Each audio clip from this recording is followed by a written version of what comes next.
রমজান মাসে বাংলাদেশে ইফতারিতে কমন কয়েকটি আইটেমের মধ্যে থাকে বেগুনি বা আলুর চপ। আর এগুলো বানাতে কিন্তু পারফেক্ট বেসনের প্রয়োজন হয়।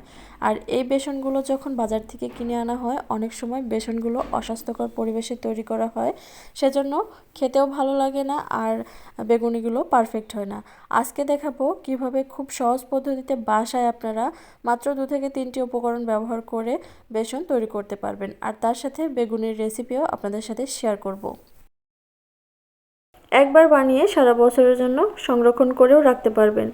তো এই তো আমি সারা মাসের জন্য তৈরি করব। তার জন্য এখানে হাফ কেজি নিয়েছি খেসারির ডাল, আর এখানে 1 কাপ দিয়ে দিচ্ছি বুটের ডাল, আর 1 কাপ দিয়ে দিচ্ছি মসুরির ডাল।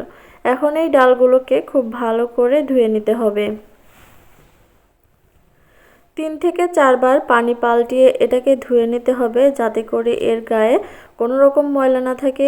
এই যে যখন এরকম স্বচ্ছ পানি বের হবে তখন বুঝতে হবে হয়ে গেছে। এখন এটাকে পানি ঝরিয়ে রেখে দেব কিছুক্ষণ। এই যে একটা ঝাঁঝারি ডালায় এভাবে রেখে দিব। তারপর যখন সম্পূর্ণ পানিটা ঝরে যাবে তখন পাতলা করে ট্রেতে অথবা যে কোনো কিছুতে আপনারা ছড়িয়ে রোদ্রে দিয়ে দেবেন। খুব ভালো করে রোদ্রে এটা শুকিয়ে নিতে হবে, এমনভাবে শুকাতে হবে যেন খুব পারফেক্টলি ঝরঝরে হয়ে যায়, একটুও পানি না থাকে। তো এমনভাবে আমি সারাদিন রোদ্রে শুকিয়ে নিয়েছি, আর এখন এটাকে গুঁড়ো করব। ব্লেন্ডার জারে নিয়ে নিচ্ছি।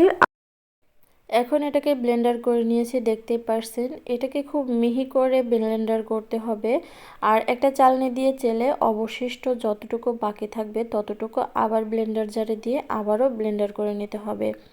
এইভাবেই কিন্তু সবগুলো ব্লেন্ডার করতে হবে। এই যে সবগুলো এভাবে চালার পরে এরকম গুঁড়ি গুঁড়ি কিছু থেকেই যায়, এগুলো কিন্তু আবারও পর্যায়ক্রমে ব্লেন্ডারে দিয়ে তারপরে এটাকে ব্লেন্ড করে নিতে হবে। আর দেখতে পারছেন এটা কতটা মিহি বেসন ঘরেই তৈরি হয়ে গেল স্বাস্থ্যসম্মতভাবে।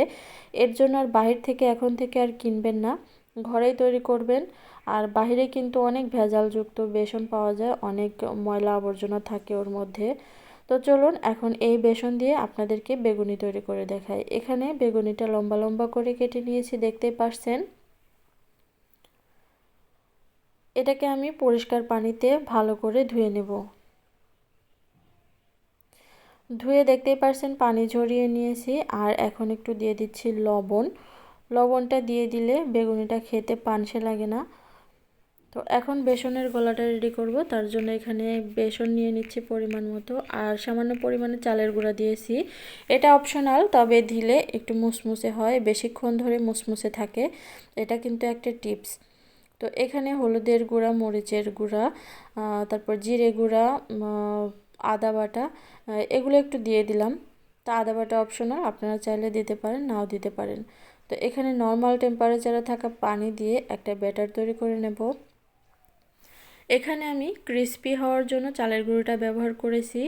আপনারা চাইলে যখন ডালগুলো ব্লেন্ডার করবেন তখন ওর মধ্যে 1 মুঠো চাল দিয়ে দিলেও হবে। সেখানে আতপ চাল অথবা পোলাওয়ের চালও দিয়ে দিতে পারেন। সামান্য একটু ফুড কালার দিয়ে দিচ্ছি, এটাও একটা অপশনাল। এটা হাতের কাছে থাকলে দেবেন, না থাকলে না দেবেন। জাস্ট কালারটা সুন্দর হওয়ার জন্য ফুড কালারটা ইউজ করলাম। আর এর ঘনত্বটা দেখে নিশ্চয়ই বুঝতে পারছেন কতটা ঘন এটা হবে। মনে হচ্ছিল একটু বেশি ঘন, তাই সামান্য পরিমাণে পানি দিয়ে দিলাম। তো এই যে আমার ব্যাটারটা একদমই রেডি। একটা আঙুল চুবিয়ে এভাবে দেখে নেবেন ঘনত্বটা। আর এটা দেখেই বোঝা যায়, যারা রাঁধুনি আছেন তারা দেখে নিশ্চয়ই বুঝতে পারবেন। এখন বেগুনিটা এর মধ্যে দিয়ে গরম তেলের উপর ছেড়ে দিলেই কিন্তু আপনাদের বেগুনি রেডি হয়ে যাবে। দেখতেই পারছেন কতটা খুব ভালোভাবে কুট হয়ে গেছে। তো বেগুনিগুলো দেওয়ার সাথে সাথে কিন্তু ফুলে উঠবে। মিডিয়াম টু হাই হিটে রেখে বেগুনিগুলো ভাজতে হবে, একদম লো হিটে রাখা যাবে না, তাহলে বেগুনিগুলো ফুলবে না।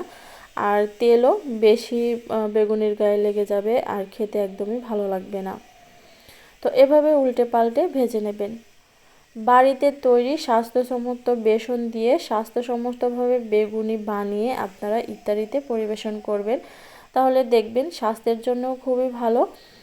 তো আজকের এই রেসিপিটা আপনাদের কাছে কেমন লেগেছে অবশ্যই কিন্তু কমেন্ট করে জানাবেন। ভালো লাগলে ফ্রেন্ডস অ্যান্ড ফ্যামিলিদের সাথে বেশি বেশি করে শেয়ার করে দেবেন। আর আমার চ্যানেলটা সাবস্ক্রাইব করে পাশে থাকা বেল বাটনটা অন করে রাখবেন, তাহলে পরবর্তীতে যখনই কোনো নিত্য নতুন রেসিপি আপলোড করব নোটিফিকেশন আপনাদের কাছে পৌঁছে যাবে। আমার চ্যানেলে কিন্তু আরও অনেক রকম ইফতার আইটেম দেওয়া আছে, চাইলে সেগুলো দেখে আসতে পারেন।